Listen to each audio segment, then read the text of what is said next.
Hey guys, what's up? It's Crown9 here with my MEKK-KNIGHT Dragoon deck profile for September 2020. Overall, really enjoying this build. I made some changes and I wanted to show you guys what I've been running. So without further ado, don't forget to like, comment, and subscribe, and let's get right into the deck profile. And don't forget, if you guys liked the video, let me know. If you didn't, let me know why. I'm always open to criticism. So, starting off, we have 3 copies of Alistair the Invoker. Normal summon of the deck, searches out invocation, and you can boost one of your fusions up by 1000 attack and defense, which will come in handy. We have 3 copies of MEKK-KNIGHT Purple. You can go ahead and target one of your Mech Knights, banish it until your next standby phase, and you get to search out another Mech Knight that is not purple. Really good. Still, honestly, one of my favorite cards in this game. We're following that up with 2 copies of MEKK-KNIGHT Blue, which is going to be your primary search off of purple. This search is based on your up to number of your opponent's column cards, so if your opponent has 2 cards in the column, you get to search out 2 different Mech Knights that's not blue. Really good, really useful.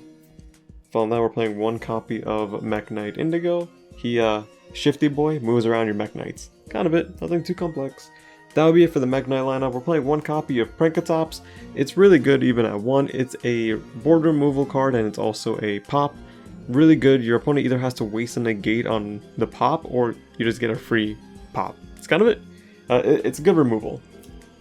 We're playing 3 copies of Phantasme. I will still say to this day, this card is amazing. I don't understand why people aren't buying it more frequently. Get yourself the supers. They are a steal at the $4 or $5 mark right now. Literally, this card just says draw, replace the card in the hand, get a body on board, and get targeting protection.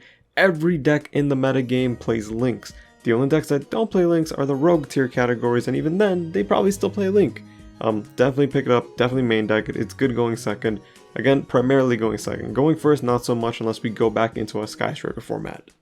So, until then, still going to be playing 3 of it if I'm going a second. If I'm going second, it good. 2 copies of Ash Blossom. Everything still special summons from the deck, or does something, or adds, or searches, or foolish burials. This card stops everything. The only reason I'm playing 2 of it is because I'm probably going to be seeing it one way or another with all the draw engines I have in this deck. So that's why I'm playing 2.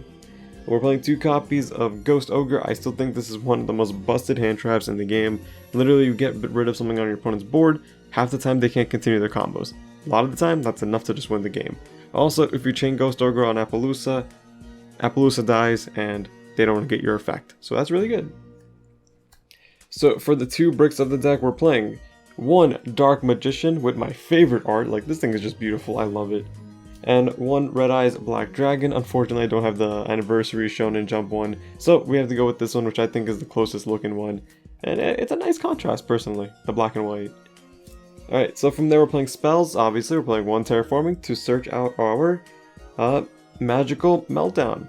So Magical Meltdown is going to search out your Alistair the Invoker, and on top of that, we'll give you protection from the activation negates for your fusion cards, which is really useful. You also have like old school priority on the fusion summons, so that's really cool. On top of that, we're playing fusions, which is 3 copies of Invocation. You want to draw it, probably like 9% of the time, you want to search it. We're playing 2 copies of Super Polymerization. This card is actually slowly getting better and better because of Red Eye's Dark Dragoon. If more decks start playing it and they play Savage along with it, Super Poly completely wipes their board and gives you a resource on top of that. So this might be bumped up to 3 depending on how things go. As of right now, it's still at 2. Not every deck is going to be playing Dragoon, and not every deck is going to be, gonna die against Super Poly, basically. This one might be changed to 3, but I'm definitely still playing 2. It's still been really useful. 1 copy of Instant Fusion, it's at 1, unfortunately. The only reason I'm still playing it is because of Thousand Eyes. It forces your opponent to either negate Instant Fusion if you don't have Meltdown on the board, or negate the Thousand Eyes. It's basically a 1-for-1 at all times. Unless you gain that advantage, then it's a Mech Knight column and you keep extending your plays, and you can go into Anaconda from there. So this could be really useful. I'm only playing 1 copy of Red Eyes Fusion. I know people are playing 2 or 3, I just don't think it's too useful. If I draw it, it sucks, it's whatever, right? Like, hopefully I can shuffle it back with Phantasme. If I can't, then hey, it's in my hand, I guess I can use it if that's my best play. I haven't drawn it as of yet, luckily I've been using Anaconda every single time, but again, if you do draw it, it's not terrible. You just have to hope that that's either your best play or whatever else is in your hand is a better play. That's kind of how you have to look at it. But again, it's a one of, you probably won't be drawing it very frequently. I am playing, and this is a change, 3 copies of Triple Tactical Talents. Now, the only reason I'm main decking this right now is because I'm going second. If I'm going second, there's a 90% chance of my opponent negating something of mine, and a lot of the time I won't even be doing the draw 2 effect, I'll be using the effect to take something from my opponent's field, which honestly is very useful. Now, if you don't have access to Triple Tactical Talents, I totally understand, don't worry about it. Just swap it out for 2 copies of Pot of Desires or 3 copies and maybe like an Upstart. It's up to you. This is what you can switch out for that. I'm just not playing Desires as of right now. I feel like Desires is good, but this might be a little bit better if I'm going second. If I'm going first, I'll probably throw in the Desires instead.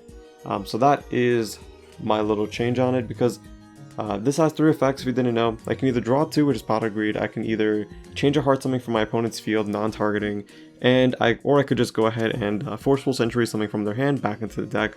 All 3 effects are useful. Sentry effect, not so much going second. Pot of Greed can get me out of sticky situations, as well as the effect to Change of Heart, because you can take Dragoon with that, it doesn't target. So that's why I'm playing that. Again, I understand it's not everyone's cup of tea. I'm still on the fence about TTT. I just feel like it's good right now.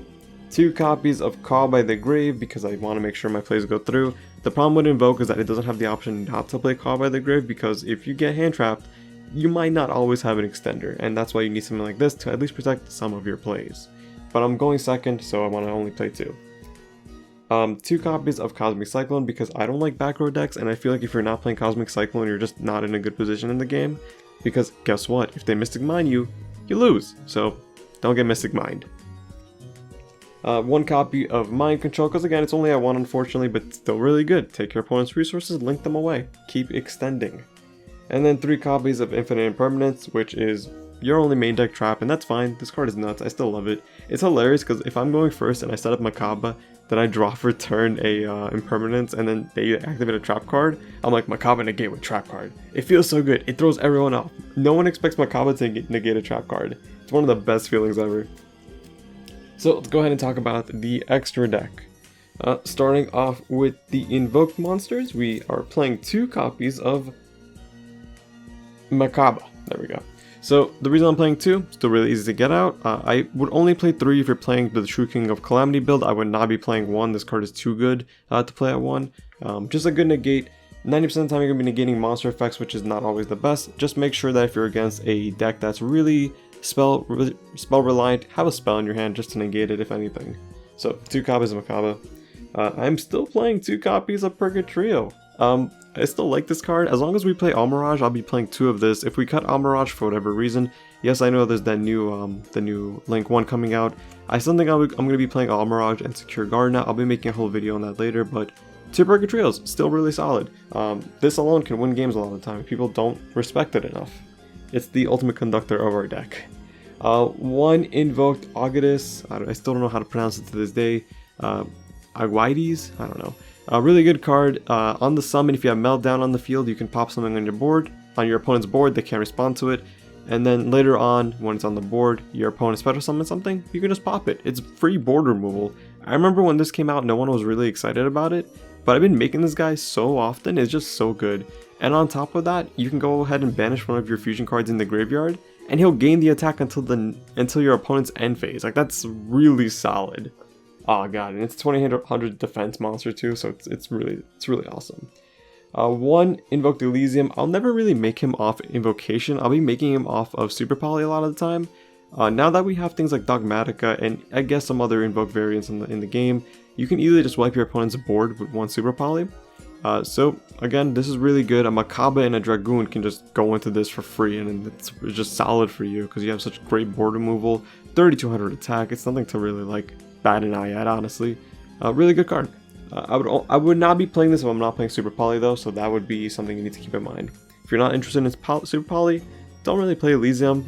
It just doesn't benefit you as much. For the Instant Fusion, 1 copy of Thousand Eyes. Nothing too exciting there. And then for the Red Eyes Fusion, obviously, our big boy Dragoon, the Wild of of everything. This guy's nuts. It's so stupid how good this card is.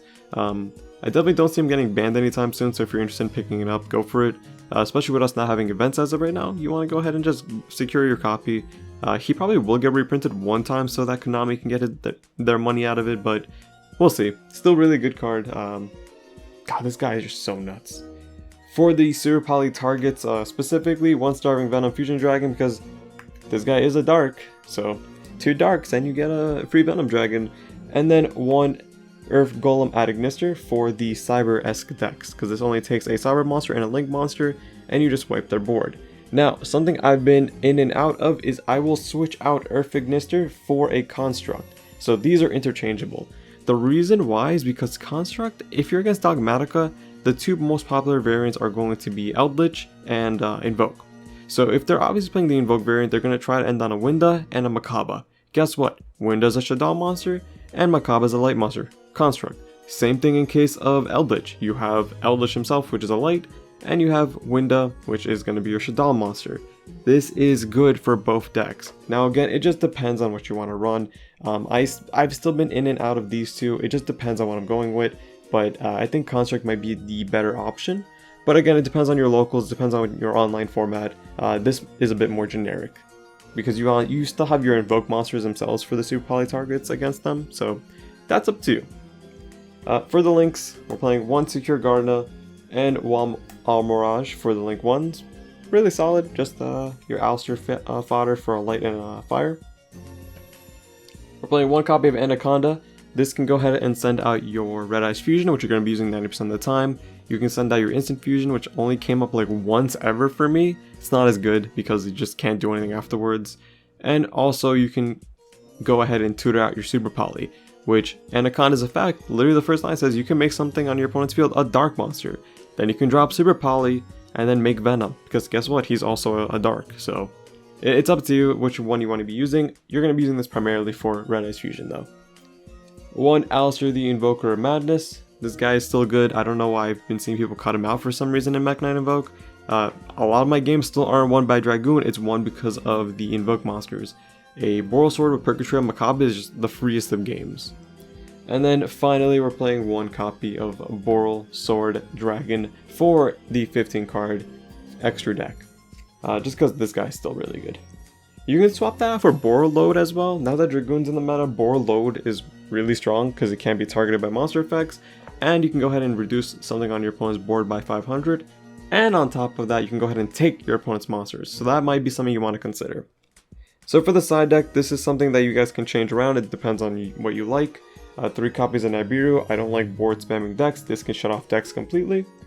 2 copies of Dark Will or No More. I'm only playing 2 because I feel like I don't always need a board removal. This could be droplets as well if you'd like. I just feel like for MEKK-KNIGHT Invoke, it's harder to give up your hand resources. So I'm not playing droplets because of that. But this could be droplets, this could be anything else you want, honestly. 2 copies of Twin Twister. I still worry about back row decks. I understand they're not heavy in the format, but we still want to make sure that we're prepared for everything. That's what the side deck is for. If your opponent has a lot of side decks that are spell and trap based, you want to make sure you get rid of them. Twin Twister is still really good. We're playing the 3rd Super Poly in case this was really needed. Again, if they're playing Dragoon and Invoke or something, or Dragoon Dogmatica, or Dragoon Eldritch, whatever they might be playing, right? You just want to make sure you're prepared for it. I'm playing 3 copies of their Crawling V1. I understand this is a slightly conflicting with Alistair being a spellcaster and Dragoon being a spellcaster, but honestly speaking, it's fine. You just gotta deal with it because this can just shut down decks completely. Dragoon plus this is enough to win you a game. And then we're playing 3 copies of Evenly Matched. I've been debating on cutting this out. I feel like this just isn't as useful as it used to be right now. Not a lot of decks really lose to their Evenly Matched anymore. This might be swapped out for something else. I'm still debating on what. But hey, you can go ahead and main deck the 2 Pot of Desires and make these three tactical talents if you want. And then our final card is Red Reboot, because this card is still really nuts, honestly speaking. And yeah, that's it for my video, guys. Thank you guys for watching. I hope you enjoyed it. If you have any questions, let me know in the comment section down below. I'm always happy to answer them. And let me know what you're running in your Invoke deck. Are you going for Dogmatica, for the MEKK-KNIGHT Invoke with Neos, or MEKK-KNIGHT Invoke with the Red Eyes Dragoon? Or maybe you're even playing the Eldritch version. You know, whatever you want. So let me know. Thank you guys for watching again. Take care and stay safe.